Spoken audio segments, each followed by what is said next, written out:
കൃഷ്ണ കൃഷ്ണ മുകുന്ദ ജനാർദ്ദന കൃഷ്ണ ഗോവിന്ദ നാരായണ ഹരേ അച്യുതാനന്ദ ഗോവിന്ദ മാധവ സച്ചിദാനന്ദ നാരായണ ഹരേ. ശ്രീ ഗുരുവായൂരപ്പൻ്റെ ഇഷ്ടതോഴനായി ക്രിസ്തുബ്ദം 8-ാം നൂറ്റാണ്ടിൽ ജീവിച്ചിരുന്ന ഭക്തനായ ഒരു നമ്പൂതിരിയുടെ കഥ പൂന്താനം. ഇന്നലെയോളമെന്തെന്നറിഞ്ഞില്ല, ഇനി നാളെയുമെന്തെന്നറിഞ്ഞില്ല, ഇന്നി കണ്ടതടിക്കു വിനാശവും ഇന്ന നേരമെന്നേതുമറിഞ്ഞില്ല. കൃഷ്ണചിന്ത തുളുമ്പുന്ന ഗീതങ്ങളും ഭക്ത്യാധിഷ്ഠിത തത്വചിന്ത പ്രകാശിപ്പിക്കുന്ന കാവ്യങ്ങളും കൊണ്ട് മലയാളികളെ പ്രചോദിപ്പിച്ച കവി പൂന്താനം.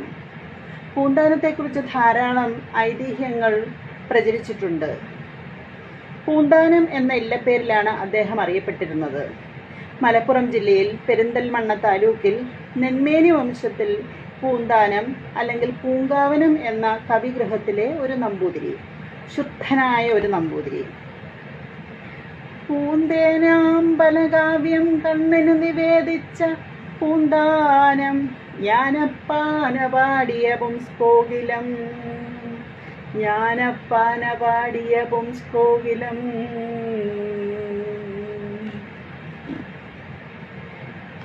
ഏറെക്കാലം പൂന്താനത്തിന് മക്കളില്ലായിരുന്നു.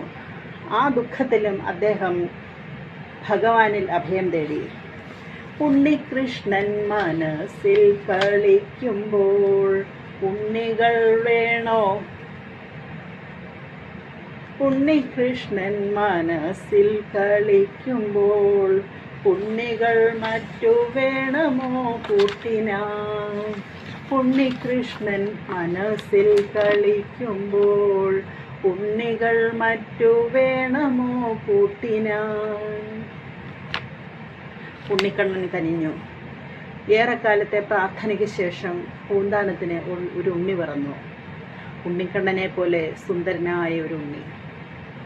പൂന്താനത്തിനും അദ്ദേഹത്തിൻ്റെ വേളിക്കും ഉണ്ടായ സന്തോഷത്തിന് അതിരില്ലായിരുന്നു. ഉണ്ണിയുടെ ചോറൂണ് കർമ്മം അവർ ആർഭാടമായി നടത്തുവാൻ തീരുമാനിച്ചു. എല്ലാവരെയും ക്ഷണിച്ചു. ക്ഷണിച്ചവരെല്ലാം തന്നെ വരികയും ചെയ്തു. മുഹൂർത്തം രാത്രിയിലായിരുന്നു. ഉണ്ണിയെ ഒരു ഭാഗത്ത് ഉറക്കിക്കിടത്തിയിട്ട് പൂന്താനത്തിൻ്റെ പത്നി അതിഥികളെയും മറ്റും സ്വീകരിക്കുന്നതിന് വേണ്ടി ഉമ്മറത്തേക്ക് പോയി. ഈ സമയം അതിഥിയായി വന്ന ഏതോ ഒരു സ്ത്രീ ഉണ്ണി ഉറങ്ങുന്നത് ശ്രദ്ധിക്കാതെ തൻ്റെ ഉത്തരീയം ഉണ്ണിയുടെ മേൽ അലക്ഷ്യമായിട്ടിട്ട് പോയി. പിന്നാലെ വന്ന മറ്റൊരു സ്ത്രീ അവരുടെ മേൽമുണ്ടൂരി അവിടെ ഇട്ടു.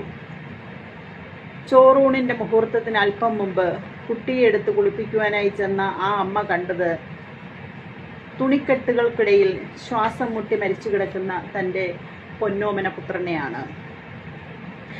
എൻ്റെ മോനെ, നിനക്കിതെന്തു പറ്റി? കണ്ണു തുറക്കടാ, ആ അമ്മ നിലവിളിച്ചു.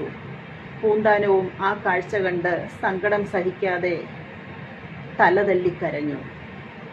ആറ്റുനോറ്റുണ്ടായൊരുണ്ണി, 1000 നേർച്ച നേർന്നുണ്ടായൊരുണ്ണി, ആധി സമ്മാനിച്ചു പോയോ നീ ആരോമലാം കണ്ണനുണ്ണി. പുത്രവിയോഗം പൂന്താനത്തിൻ്റെ മനസ്സിനെ ആകപ്പാടെ ഉലച്ചു.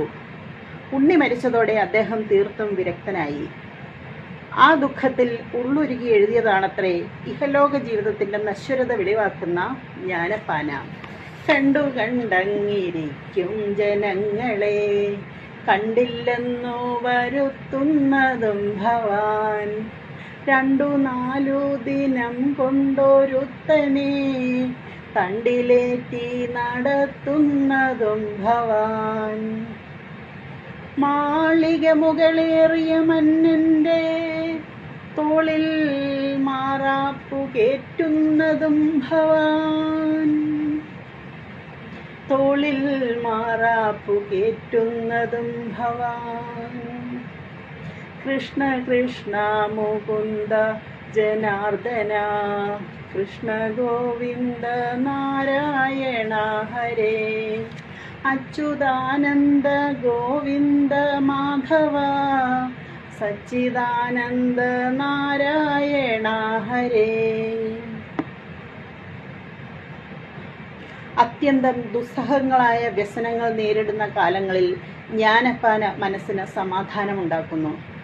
പുത്രവിയോഗത്തെ തുടർന്ന് പൂന്താനം ഗുരുവായൂരപ്പനിൽ അഭയം തേടി. പൂന്താനം ഗുരുവായൂർ അമ്പലത്തിലെത്തുമ്പോൾ അവിടെ ഒരാൾ രോഗശമനത്തിനായി ഭജന ഇരിക്കുന്നുണ്ടായിരുന്നു. മഹാസംസ്കൃത പണ്ഡിതനായിരുന്ന മേൽപ്പത്തൂർ നാരായണ ഭട്ടതിരി.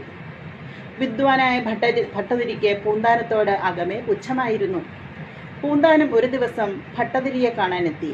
ഒപ്പം താൻ രചിച്ച കാവ്യവും കയ്യിലെടുത്തു. എന്താ പൂന്താനം? ഒന്നുമില്ല, വെറുതെ കാണാൻ വന്നതാ. ഓഹോ, കണ്ടുവല്ലോ, എന്നാ പൊയ്ക്കൂടെ? അല്ല, ഒരു കാര്യമുണ്ടായിരുന്നു. എന്താ അത്? ഉണ്ടൊരു കൃതി അല്ല വികൃതി, എന്റേതായി ചൊൽക്കൊണ്ടെഴും അങ്ങുന്നതിൻ പിഴകൾ തീർത്താൽ കൊള്ളാം. ഭട്ടതിരി പുച്ഛത്തോടെ പൂന്താനത്തെ നോക്കി. ഇത് സംസ്കൃത കാവ്യമാണോ? അല്ലാലോ. വിദ്വാനായ എന്നെ ഈ ഭാഷാകാവ്യം കാണിക്കാൻ താങ്കൾക്ക് എങ്ങനെ ധൈര്യം വന്നു? അതുമല്ല, വിഭക്തി അറിയാത്ത നിങ്ങൾ എഴുതിയതൊക്കെ അബദ്ധവുമായിരിക്കും. കൊണ്ടുപോയി വല്ല ഭാഷാകവികളെയും കാണിക്കേ. ക്രൂരമായ പരിഹാസവാക്കുകൾ കേട്ട് ഹൃദയം തകർന്നുപോയ പൂന്താനം കൃഷ്ണസന്നിധിയിൽ നിന്ന് പൊട്ടിക്കരഞ്ഞുപോയി. പെട്ടെന്നൊരു പൊട്ടിക്കരച്ചിൽ.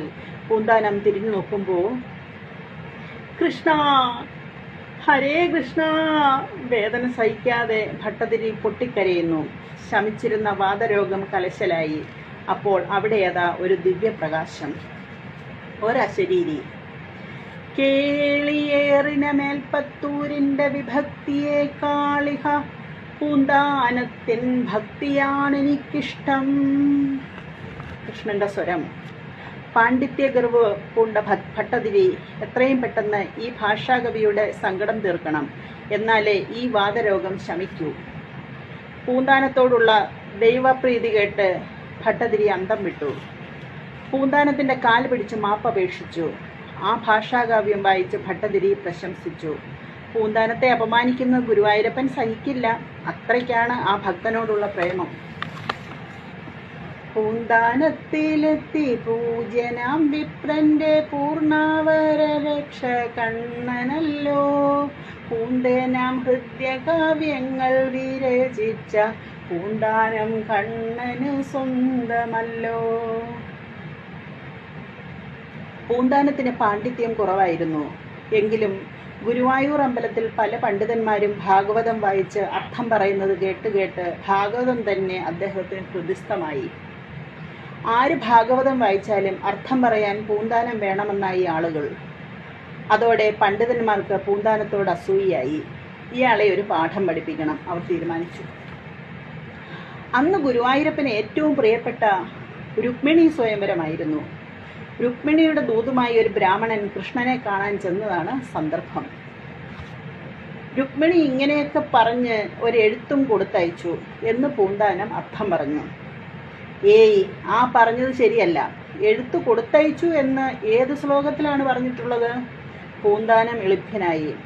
അപ്പോൾ ശ്രീകോവിലിനകത്തു നിന്ന് ഒരു അശരീരി ഉണ്ടായി. എഴുത്ത് കൊടുത്തയച്ചിട്ടില്ല എന്ന് ഏത് ശ്ലോകത്തിലാണ് പറഞ്ഞിട്ടുള്ളത്? ആ പണ്ഡിതൻ എൻ്റെ അടുത്തേക്ക് വന്നപ്പോൾ രുക്മിണിയുടെ ഒരെഴുത്തും കൂടെ കൊണ്ടുവന്നിരുന്നു. സാക്ഷാൽ കൃഷ്ണന്റെ ശബ്ദം കേട്ട് കൂടിയിരുന്നവർ അത്ഭുതപ്പെട്ടു. കൃഷ്ണൻ ഭഗവാൻ പൂന്താനത്തിൻ്റെ രക്ഷയ്ക്കെത്തി.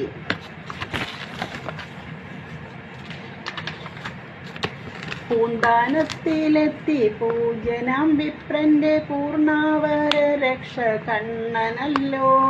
പൂന്തേനാം ഹൃദ്യകാവ്യങ്ങൾ വിരചിച്ച പൂന്താനം കണ്ണനു സ്വന്തമല്ലോ. പൂന്താനത്തിന്റെ ഖ്യാതി നാടെങ്ങും പരന്നു. ക്ഷേത്രത്തിലെ നമസ്കാര ഭക്ഷണത്തിൻ്റെ സമയത്ത് പൂന്താനത്തിന് സ്ഥിരമായി മാന്യസ്ഥാനം നൽകി ആദരിച്ചു. പക്ഷേ അന്നൊരു ദിവസം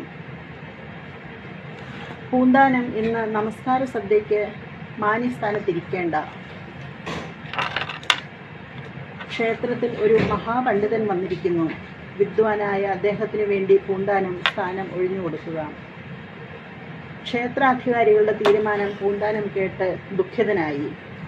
ആ സ്ഥാനം ഒഴിഞ്ഞു കൊടുക്കുവാൻ പൂന്താനം വിഷമിച്ചു. ഒഴിഞ്ഞു കൊടുക്കില്ലാന്നോ? ഇത്രയ്ക്ക് അഹങ്കാരമായോ തനിക്ക്? എഴുന്നേൽക്കൂ, എഴുന്നേറ്റ് പോകണം. ഹേ, ഇല്ല ഇല്ല, ഞാൻ പോവില്ല. എന്തേ? ഇവിടെ ആരും ഇല്ലേ ഇയാളെ പിടിച്ച് പുറത്താക്കാൻ? ക്ഷേത്രാധികാരികൾ പൂന്താനത്തെ പിടിച്ച് വലിച്ചു പുറത്താക്കി. അദ്ദേഹം കണ്ണുനീർ പൊഴിച്ച്, വേണ്ട, എനിക്കൊരു സ്ഥാനവും വേണ്ട. കൂടിയല്ല പിറക്കുന്ന നേരത്തും കൂടിയല്ല മരിക്കുന്ന നേരത്തും മധ്യേ ഇങ്ങനെ കാണുന്ന നേരത്ത് മത്സരിക്കുന്നതെന്തിനു നാം വൃഥാ. ഭഗവാനെ കൃഷ്ണ, ഗുരുവായൂരപ്പ, ഞാൻ ഇവിടെ ഇരിക്കാൻ അർഹനല്ലെന്ന് ഞാൻ പോകുന്നു.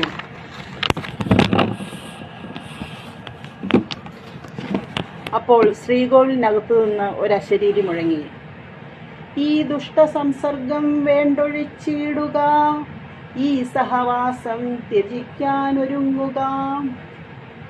പൂന്താനം ഇനി ഇവിടെ വരികയോ ഈ ദുഷ്ടന്മാരുടെ അടുക്കൽ താമസിക്കുകയോ വേണ്ട. അങ്ങേക്ക് എന്നെ കാണണമെന്ന് തോന്നുമ്പോൾ ഞാൻ പൂന്താനത്തിൻ്റെ ഇല്ലത്തേക്ക് വന്ന് കണ്ടുകൊള്ളാം. ഈ അശരീരി കേട്ട് സന്തോഷിച്ച് ഭഗവാനെ താണുവണങ്ങി പൂന്താനം ഇല്ലത്തേക്ക് പോയി. ഇല്ലത്തെത്തി അല്പനേരം കഴിഞ്ഞപ്പോൾ തന്നെ ഭഗവാൻ കൃഷ്ണൻ അവിടേക്ക് എഴുന്നള്ളി.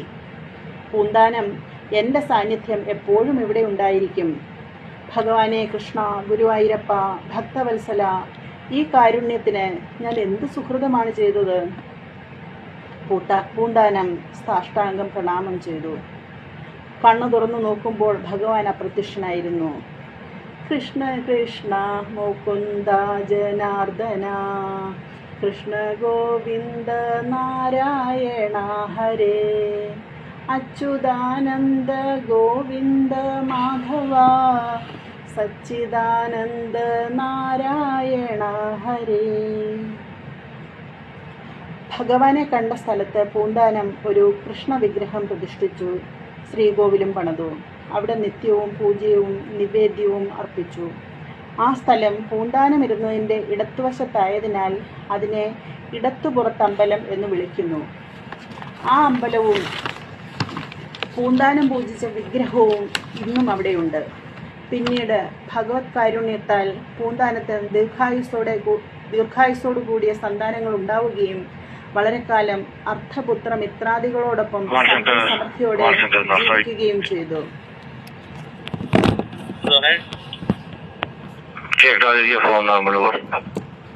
ഒടുവിൽ പൂന്തേനാകുന്ന കാവ്യങ്ങൾ ഗുരുവായൂരപ്പൻ്റെ തൃച്ചേവടിയിൽ അർപ്പിച്ച ആ ഭക്തനെ ഭഗവാൻ ഉടലോടെ സ്വർഗത്തിലേക്ക് കൊണ്ടുപോയി. ഇന്നലെയോളം എന്തെന്നറിഞ്ഞില്ല, ഇനി നാളെയും എന്തെന്നറിഞ്ഞില്ല, ഇന്നീ കണ്ടതടിക്കു വിനാശവും ഇന്ന നേരമെന്നേതും അറിഞ്ഞില്ല.